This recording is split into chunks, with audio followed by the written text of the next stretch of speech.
Okay, we're going to dive into it. This is Knights of Lorcana League Week 2, and I am your caster, Malfron, MD.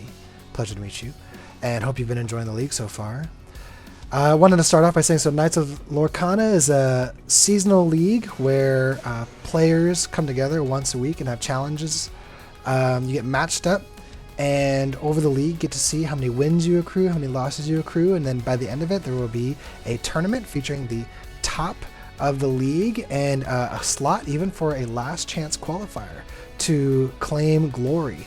And so currently we have our two competitors for this game. This is week 2 of the league. We have Hooded Biscuit versus Mute.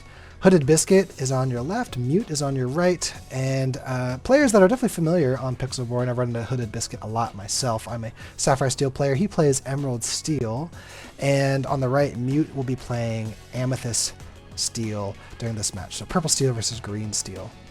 Pretty interesting. So Hooded, always has that awesome face cam, very, very cool. So, Hooded is a pretty interesting player. He definitely adds a lot of his own spice to Emerald Steel that I think is, pretty distinct. So a lot of Emerald Steel, when you think of Emerald Steel, you think of people playing, heavy discard. And he does employ a lot of discard. But he has a lot of low to the ground tech and a lot of interesting song choices that not many other people run, at least in my experience. But it looks like Mute will be going first on the right and inking a Diablo, starting off with a Magic Broom on turn 1. Looks like so Mute will be starting with the play and Hooded will be responding on the draw. So both of these players, they're definitely in the, top 15, top 20 of the league. Hooded is currently 2-0 and Mute is 2-2.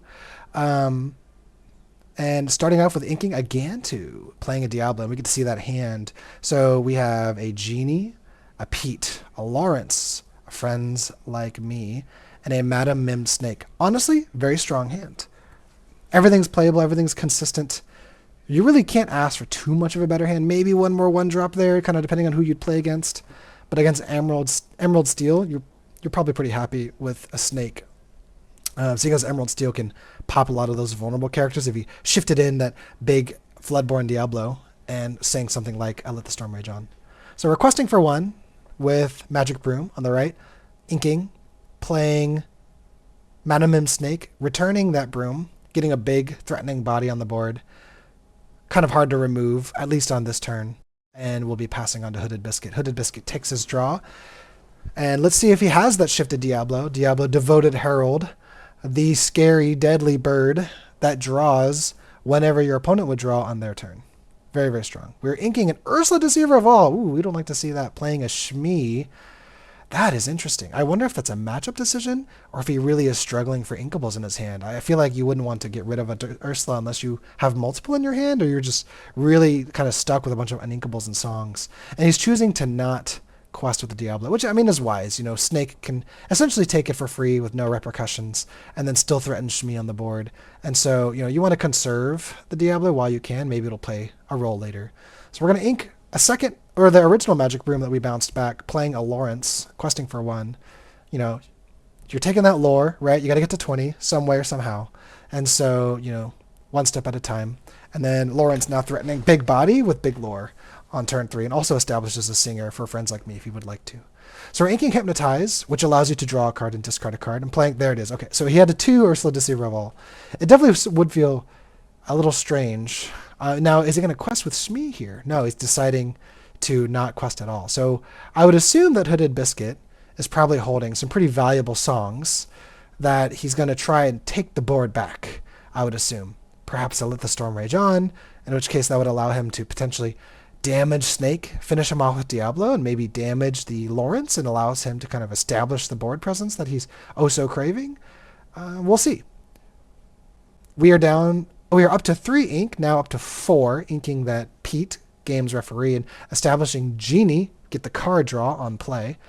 Really strong character, 2 attack, 4 willpower, quests for 2, and is evasive. So it's a pretty bulky evasive, and we're going to use, so we are going to eliminate the Ursula Deceiver of All. Really strong play, and only really allowable because he's on the play, so he can sing first, right? And so using Lawrence to gain back that board control. Losing Deceiver of All definitely hurts the Emerald Steel player, and it's going to be pretty hard to come back from that without feeling astronomically behind. You know, he sees that wide, strong board on the opposite side of Amethyst Steel, and he still has 3 cards in hand even, so he's not even that deflated. And now you're kind of stuck with this Shmi that's done nothing, and this Diablo that really, you know, got you some information on turn 1, but hasn't really done much for the rest of the game. And so inking his second Hypnotize. Okay, returning 3. Let's see what we get. It is a third Deceiver of All. Ursula Party. There must be some cloning machine in this man's hand, having gone through now 3 of, I'm assuming 4 in his deck. I don't actually know his deck list, but I'm assuming one would carry 4 of such a strong card, which allows you to sing a song twice if you put the song at the bottom of your deck. All right, so Hooded Biscuit, I'm assuming largely hoping that he's gotten through all the removal cards and, okay, sings A Friend Like Me. I bet he had a couple palpitations with Lawrence turning sideways, not wanting to see another Strength of a Raging Fire. So we get 2 more cards off that. That's interesting, you know, definitely not minding getting lore all that fast. You know, he's typically Purple Steel might move a little faster, but recognizing that Emerald Steel can really snatch a game back from you and can really take a what looks like a healthy hand and deplete it pretty quickly with discard ability. And so wanting to keep his hand nice and healthy, really trying to protect some valuable options, I'm assuming, in his hand. Now, he's at 5 ink. Does he employ an Elsa here? Does he, you know, go wider with his board of characters? It's kind of hard to say. He's going to quest for 2 with Genie. It's a safe play. Emerald Steel really doesn't play a lot of evasives, not typically. And so he's going to be only vulnerable to songs. Going to shoot a Fire the Cannons. Okay. And eliminating Diablo. Bird hunting. Didn't know it was the season. And then we are going to tap 2 ink. Play our own Diablo. A little bit of a different flavor. Amethyst, when he's banished, you get to draw a card. And 2 more for a Calhoun. And we're going to quest for 1. So definitely a wide board, but we have Ursula Deceiver of All. You know, we have 4 ink now going up to 5 if you would choose to play with. So let's see what Hooded Biscuit can do to bring back. I'm assuming he has some sort of damage song in his hand. One would hope anyway. But there's a lot of targets on that board. You know, nothing's going to be easy or smooth to remove. And, you know, I really don't know many Emerald Steel decks that run things like a Grab Your Sword, you know, like a convenient board wipe. And having to do all this 1 turn behind because of that Strength of a Raging Fire definitely hurts. And so, and the Calhoun's going to punish the Ursula Deceiver of All for exerting. So we're going to play the Prince John. Okay. Play his own Calhoun. That feels pretty good. And he's going to pass. Ho! That does not feel great. Even choosing to keep the Shmi. So he's really, really banking on... I don't know. It's hard to say. I think Hooded has his own plan. He's got 1 card in hand. It's either very useful or not very useful at all. And so I could see that this man's probably his heart palpitating a little bit. So we're back on a mute Amethyst Steel. He's got 5 cards on board. He's going to just quest out, looks like. Questing for 1, 2, 3, 4, 7 lore. And getting oh so closer to that desirable 20.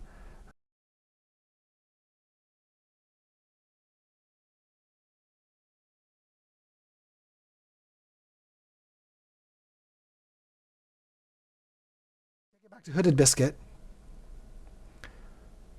And seeing what he will decide to do here.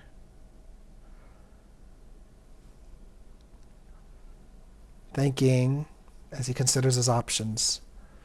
Now he's going to have to do something this turn. And he does have Calhoun to play with this time. Now Calhoun could trade the Diablo for free lore and maintain board presence. And it looks like Ursula is going to finally be able to do... There it is. Let the storm rage on. You love to see it.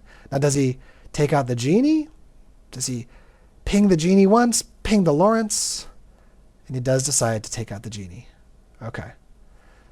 Which makes a lot of sense, seeing as how that's the only card that he really is unable to target in any way, shape, or manner. Now, Can he follow this up with the Strength of a Raging Fire, or at least any other sort of damage card? It's going to be hard to say. Hooded Biscuit considering his options again. Looking at the board. And we are going to exert some ink, perhaps? Thinking about it. He just got 2 more cards off that Let the Storm Rage On, getting to sing it twice. And he has to think about the fact that Mute, his opponent, has 1 card. Oh, so he's going to hard cast another Let the Storm Rage On. I would assume on the Lawrence. Yes, very, very good. Which then allows his Calhoun to potentially take that out. Gets another card. Oh, then let's see what Mr. Shmee decides to do. Mr. Shmee going into the Calhoun. Got to get that off the board. Calhoun choosing to eliminate the Lawrence. Very good. Now, Snake would have been tempting, right? Now, Snake can... Okay, so...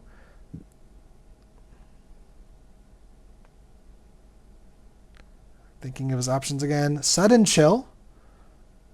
So Mute is now top decking. And Prince John's going to get a card off that. That feels pretty good. So now Mute is working with what we see, right?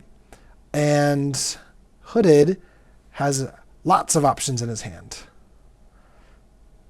But he is pretty behind. And options only feel so good. One question is, does he quest with this Prince John? Does he challenge the Diablo maybe? Because he really needs to think about like how much farther behind can he allow himself to get, especially knowing that there's another evasive on the field. Playing Captain Hook. Okay, and choosing to pass. All right. So he values keeping Prince John as a stable ability to try to get some cards back. Now I would assume that Mute's going to take the value here and get rid of this Ursula Deceiver of All. And they're both working with very little. What we see is kind of what we get right now. Both players with 1 card in their hand. Hooded Biscuit's going to get another. And so Amethyst still has to really be considering, it's probably, you would think if it's something that drew cards or was evasive, he would slap it down very, very quickly.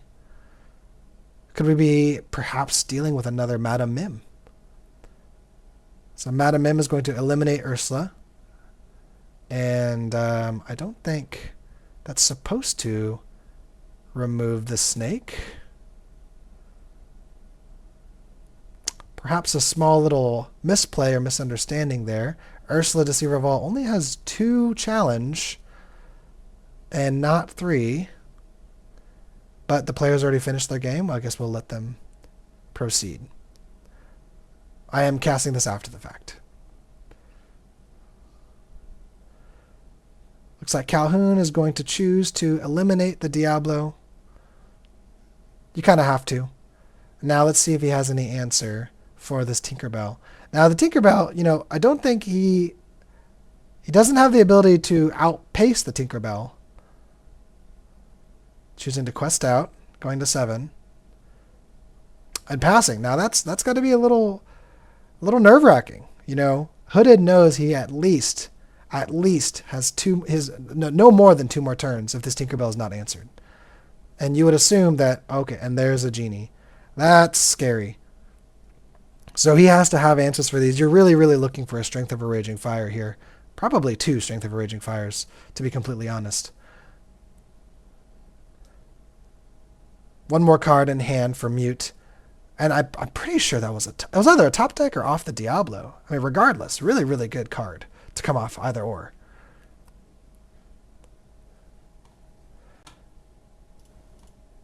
And so, considering his options, and Mute says that's enough. You have to deal with my 2 very beefy evasives. Tinkerbell being 1/3, Genie being 2/4. Now, does he have an answer here? Or are we going on to game number 2? Playing a Captain Hook, not the worst, but not what you need right now. Under The sea?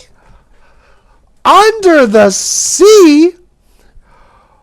Where it is wetter and where it is better? Under the sea? In an Emerald Steel deck? That is absolutely crazy. I have never ever seen such a... I did not see that coming. Holy moly. That is spicy. That is... No one would have seen that coming. That is absolutely insane. And now Hooded is back in this game. Now let's see what he plays off the top here. He still has to address every threat. And even one more character that quests for 2 is a pretty massive threat. And you would assume Hooded feels pretty good after that play. He's like, ooh, we did not see that coming. That's right. We have Sebastian and the whole fish and seashell choir down here singing this song. All right. Now you would imagine Mute is trying to recover from the concussion he just received under the sea. He probably has never seen that outside. No one's ever seen that outside of a yellow-green deck. That is absolutely wild. Mr. Shmee, strong counter, honestly. Because that character alone can still close the game. Hooded is still very much behind. And regrettably for Hooded, his characters really don't quest for much. I mean, he's only looking to secure 6 more on the board next turn. And that's assuming he quests with everything. And not sings. And Mute choosing to pass. Now that is interesting. He has 3 cards in hand. Choosing to pass. Why would he choose to pass? I wonder what those cards are. Is it a bunch of Madam Mims, perhaps? It's hard to say.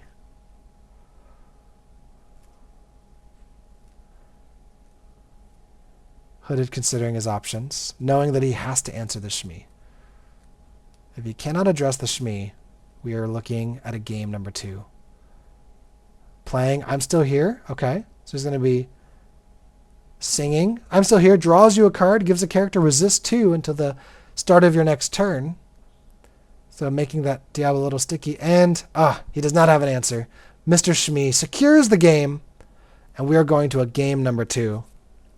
That Strength of a Raging Fire on turn 3 really kind of, or turn 4, really kind of broke Hooded's back, not allowing his Deceiver Evolve to kind of start taking the board back. And he effectively had 2 characters, Mr. Shmee and Diablo, doing nothing, essentially. Not questing, not challenging, just biding their time for when they can potentially come back. So we're going to hop, skip, and a jump, fast forward a little bit to game number 2.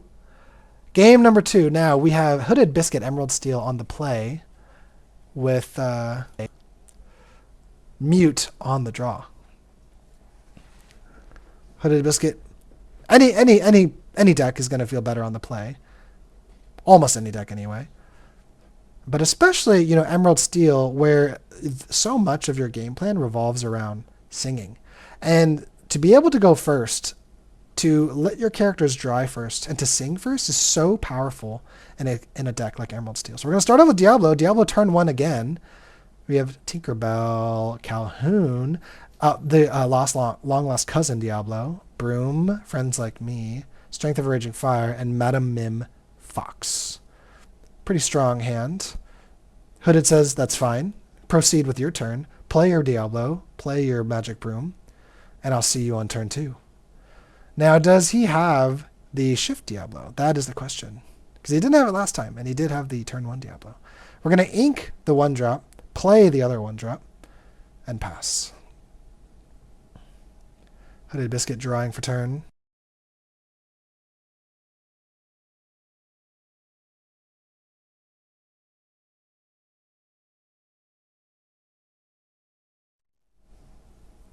Choosing to discard his Under the Sea, so he does have the Shift this time, and sing Let the Storm Rage On to draw a card. This is essentially the golden opening. This is always what you want to see. Like when you shift in the bird, sing, and swing the board back in your favor.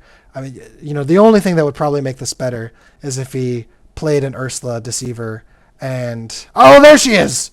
So we're going to discard a card as well. We're going to get rid of, I would assume, that Friends Like Me, or Strength of a Raging Fire, which did definitely do work on him the turn before. But seeing as how he's already behind, do you get rid of the card draw, or do you get rid of the strength? That's a curious question. I think if it were me, I'd get rid of the strength. Nice. There he goes. You kind of want him to draw cards, because then you get to draw cards as Diablo. So Hooded now going from playing on his game 2, being on the play, getting his ideal and perfect opening. And you really can't ask for it. Maybe you didn't want to discard the Under the Sea. It's possible. But it's an 8 uninkable. You know, it's like it's going to be sitting in your hand for a long time in a deck like Emerald Steel. And so using it to shift in Diablo, get rid of a card, draw a card, and then play the Ursula feels extremely good. So Calhoun here to force some respect on the board, making sure that the Ursula isn't trying to cheek out some lore that she doesn't deserve.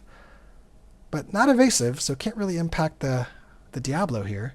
We're going to ink the Captain Hook, play a Prince John, and then are we going to sing a Sudden Chill? We are. This is Emerald Steel at its finest. We're discarding cards, we're drawing cards because we're discarding cards with Prince John. We're controlling the board and getting rid of his evasive, getting rid of Tinkerbell. And then because he discarded, Hooded gets to draw a card. And he's feeling pretty good, I imagine, in this moment. Still no lore on the board, but the larger that board gets, the larger his ability to obtain resources, either through Diablo or Prince John. And then, because through that, his board will only get larger and larger. Especially if he's able to continue to find his songs. So Calhoun's going to quest for 1. There's really no threat of anyone on Hooded's side challenging into that Calhoun any time soon. And so I think that's a pretty safe option. Get your free lore while you can. Inking the Elsa, a little bit too far away. And all these discards are probably hurting. To get the Madame M. Fox, sure. I almost wonder if it would have been better to keep the Fox, and or ink the Fox and keep the Elsa. But I'm sure Mute knows his deck better than I know it. So we're turning back to Hooded. And we're considering what we need to do here now. A Strength of a Raging Fire here would feel very strong. To take the board back, and then be able to do whatever he wants. He's exerting 3. What is he thinking? Really considering his options here. Playing a 3rd Prince John. Do we have another source of discard? Is this another Sudden Chill, perhaps? No, he's going to be questing for 1. And interesting, choosing to retain the Ursula, really valuing the extra body, and not choosing to quest. So we pass it back to Mute. Mute definitely sees this wide board. I could see how it contributes to some anxiety here, but still, I mean, he's not questing for much, right? He's not really pushing towards that 20. So Mute's still in this game, very much so, and there's a lot of opportunities to bring it back. It's just a matter of, can he keep things to stick on the board or in his hand long enough? Now, does he choose to quest? Yeah, I think that's a pretty safe quest. I don't imagine this Ursula or these Prince Johns valuing their life so little that they would all run into that hungry, hungry fox. Hooded draws. He's got 3 ink to work with, going up to 4. Now, what does he decide to do here? It looks like he did not ink the previous turn, so must be stuck with a lot of uninkables in his hand. Plays another Ursula. Let's see what we see. Oh, and she does find another song. That hurts.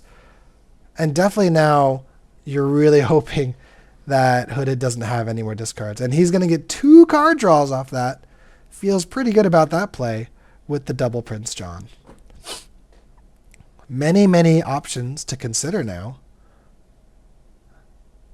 with what looks like 3, maybe 4 cards in his hand. So he has to really think about when he decides to exert this Diablo, because that genie is a legitimate threat on the Diablo. It looks like we are turning 2 more for a Calhoun. And we are going to sing I Let the Storm Rage On. Who does he decide to hit? He does decide the genie. So he's daring him to challenge into his Diablo. and trade 1-for-1. After this Diablo has honestly gained enough value. And Ursula choosing to... Ooh. Choosing to sing Sudden Chill. And these Johns are now getting a little bit out of control. So Calhoun's going to be discarded. Hooded's going to draw 2 more cards, a trigger off of each Prince John. And this is where hope starts to feel farther and farther away from Mute. You're looking at a board that's twice as large as yours, a hand that's 5 times larger than yours. But you are ahead in lore, for whatever that's worth. So he draws a card. Hooded's going to get 1 for Diablo. Readies his Fox. And now one of the hard decisions is, does he trade the Genie, or does he perhaps have a Bell? Bell here would be very strong to be able to eliminate that Diablo for free and still maintain his advantage with the Genie, keeping some hope in this game.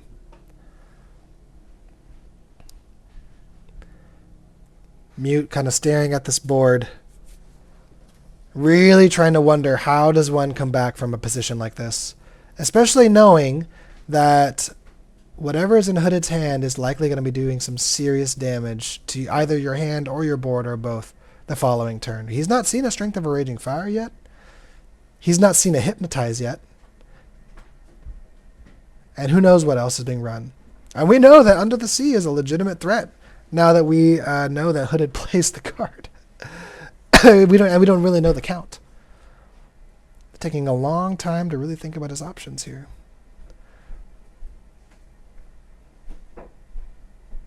The hard part about the Fox is that if he challenges the Ursula, so he is deciding to trade the Diablos.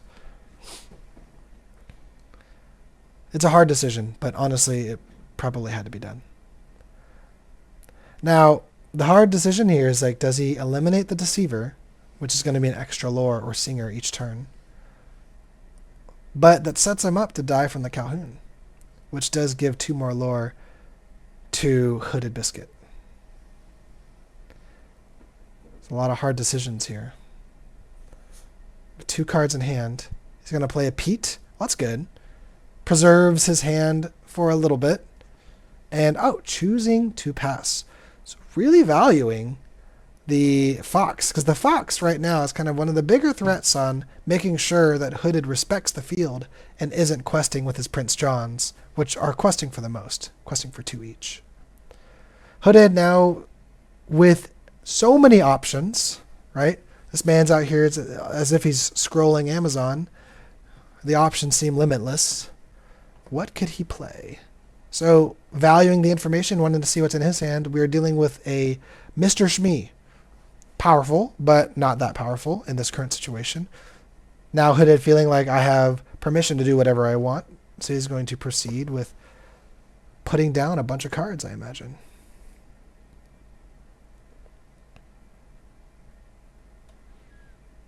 Going to be playing a Deceiver of All, Madame Ursula.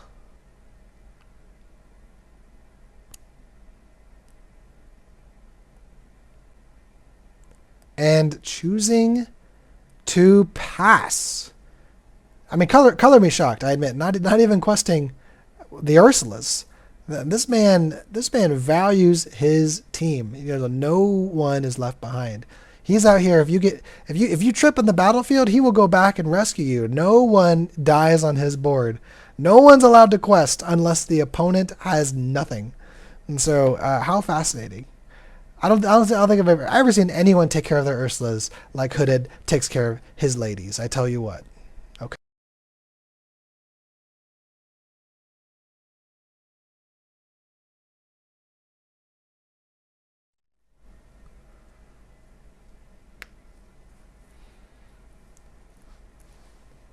Hooded now staring at his board. At his opponent, Mute playing Mr. Shmee, and really not having much else to do, passing. You know, I'm sure on one side he's thinking, well, at least I haven't lost yet, and at least I have something on the field. But really, staring at this board, he knows it's probably imminent or inevitable that something is going to ruin his day.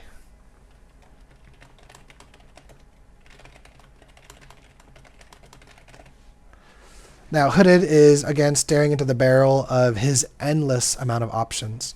So there's no Pete. Pete was played last turn. So kind of the brakes are off to do whatever he would like. Plays his own Pete, making sure, like, hey, none of that tomfoolery. I don't want to see no Fire the Cannons, no Smash. And perhaps you are the only purple steel deck in the world that plays a Grab Your Sword. Plays a Diablo. And it looks like we have no songs, perhaps. And I don't think that is possible. He just played that Deceiver of All. Did he not? Or did he play... No, hey, I'm sorry. He played Deceiver of All last turn. My apologies. So he's going to give the Deceiver of All a double resist. That's a +4 resist Deceiver of All. But he drew 2 cards off of it with the I'm Still Here. I believe he's aggressively fishing for...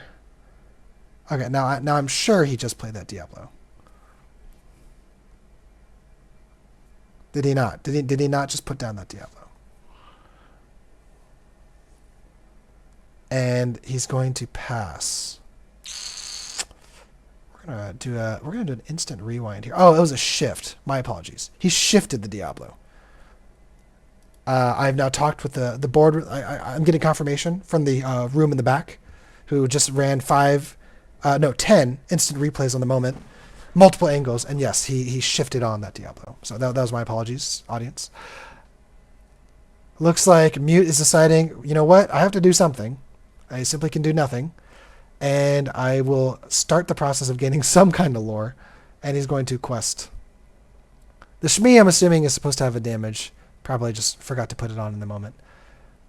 But it does not matter. The Ursula Deceiver of All is going to unleash absolute catastrophe with a double strength of Raging Fire, each hitting for 7, and playing another Calhoun, and I imagine this is where the lore generation truly begins.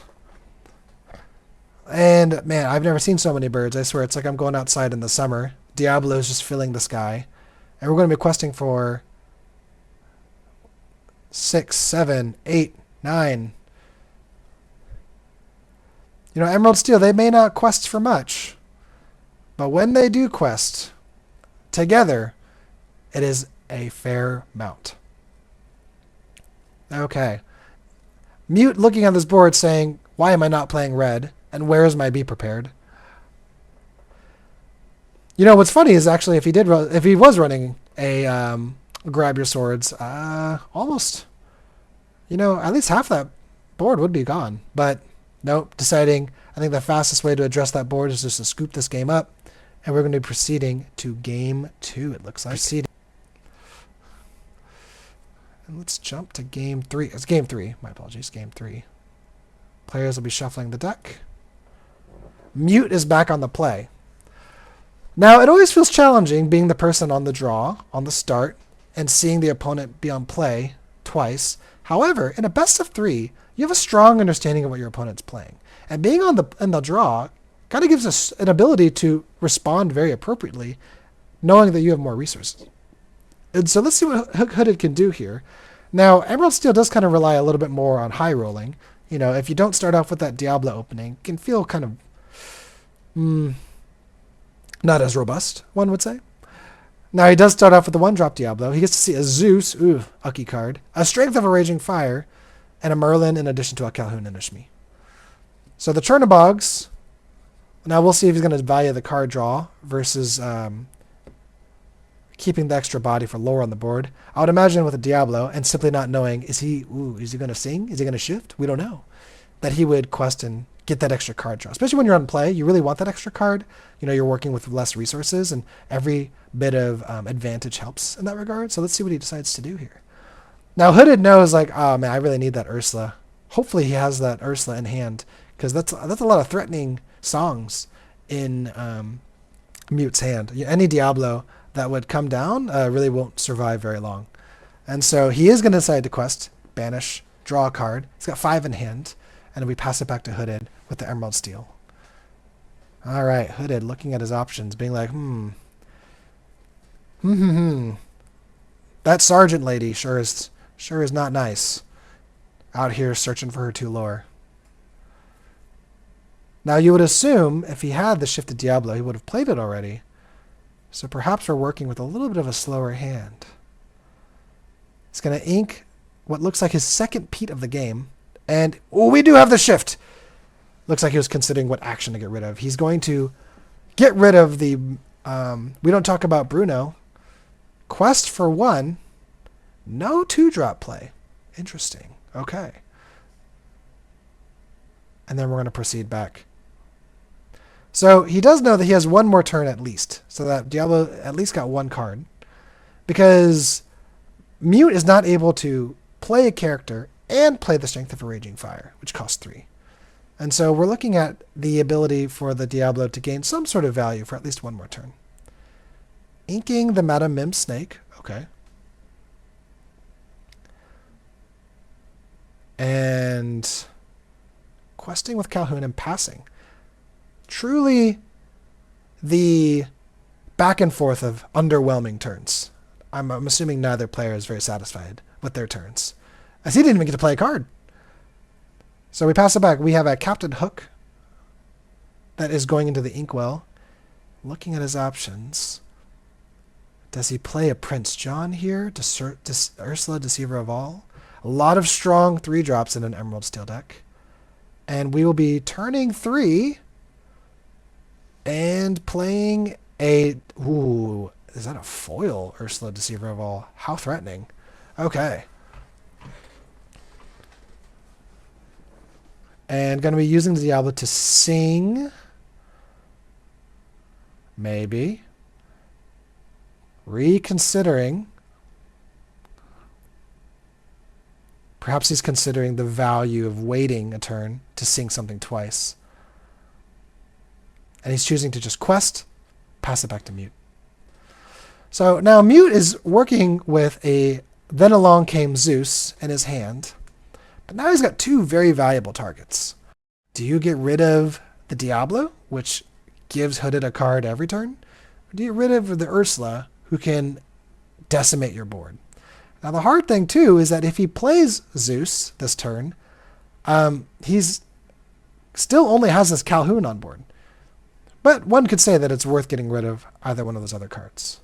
So choosing to ink his goat. And now comes the hard decision. Does he play the song? And the other thing to consider is that against a deck like Emerald Steel, you don't really know how long your songs are going to last. Plays a rabbit, draws a card. Pretty good option, honestly. Rabbit can sing the following turn. And even if Rabbit gets eliminated, you get a card draw anyway. So accepting the fact that, you know what, you're going to have an extra turn. Ursula is going to do Ursula things, and I'm going to accept that. But you know that I have these strong songs in my hand because of your Diablo turn 1, and what are you going to do about it? So Hooded, strangely enough, probably is feeling a little bit of the nerves, and is, I would assume, wanting to get rid of that rabbit, as he's going to sing something next turn, you would assume.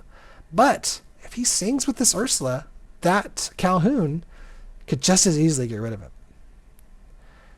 So we have some hard decisions coming up. We're going to start by inking a second Captain Hook. No Pete's, no Captain Hooks this game, all going into the Inkwell.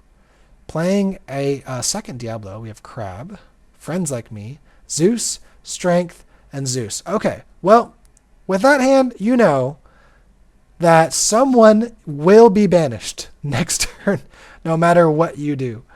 In fact, there is a strong likelihood that all of Hooded's board could be gone. Deciding to play Prince John.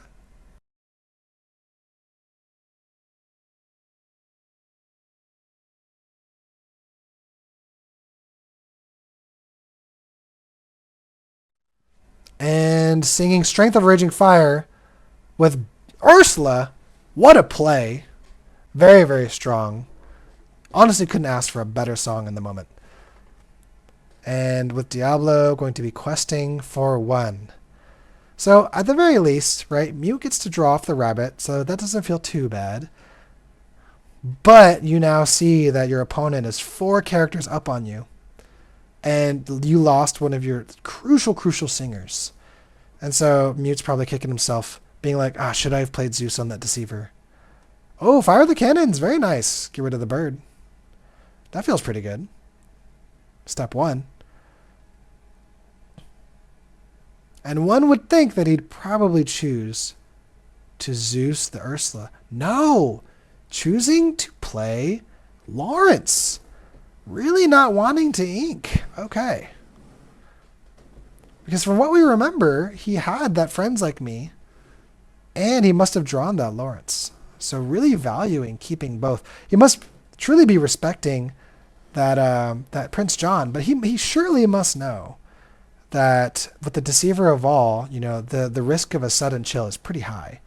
So quite a bold move to play the Lawrence.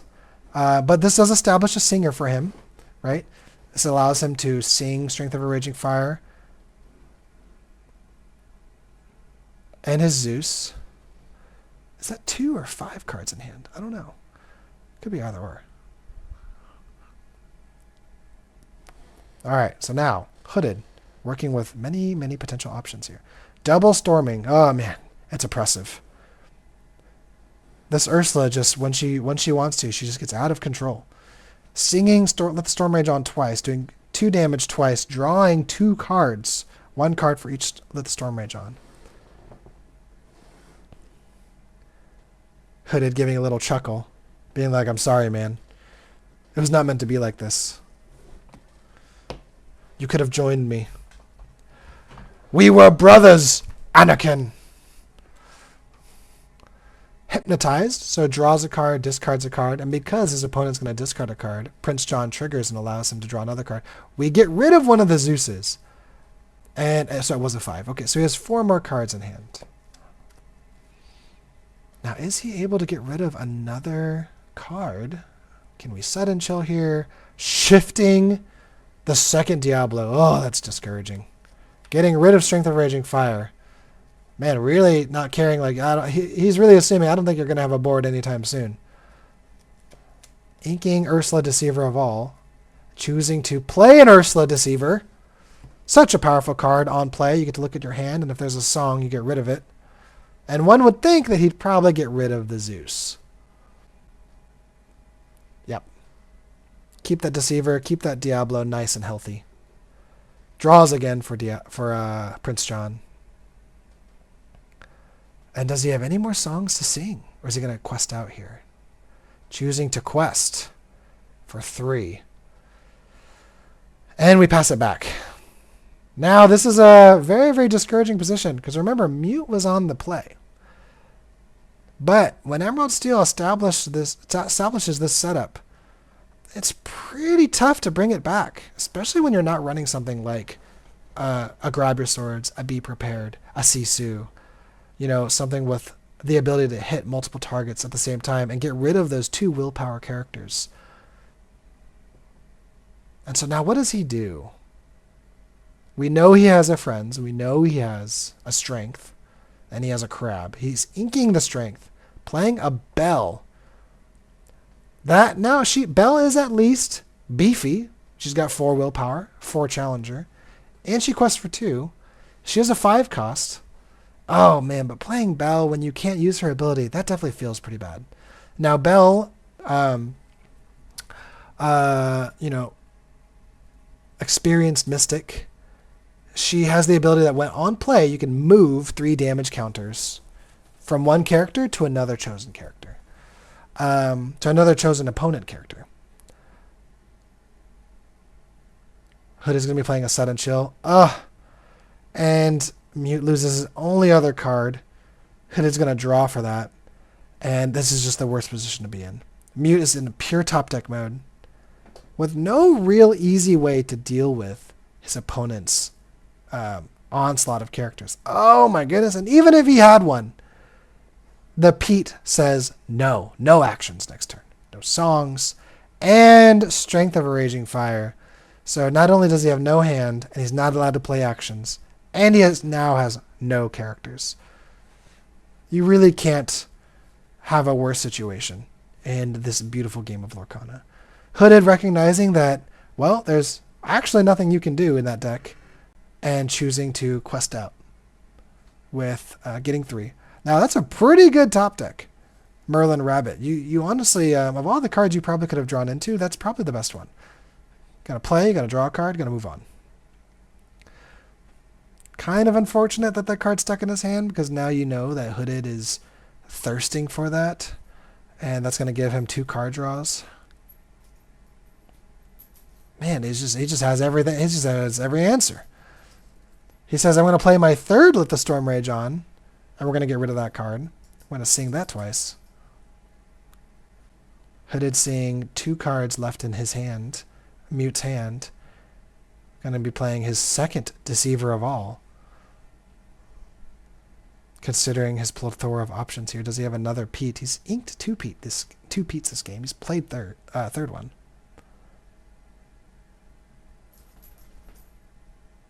He's going to put the Diablo down.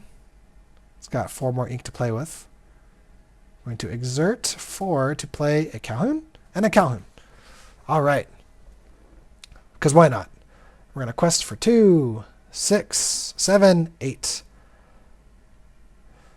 And, no one said I had an ESP, but I think this game might be coming to its end.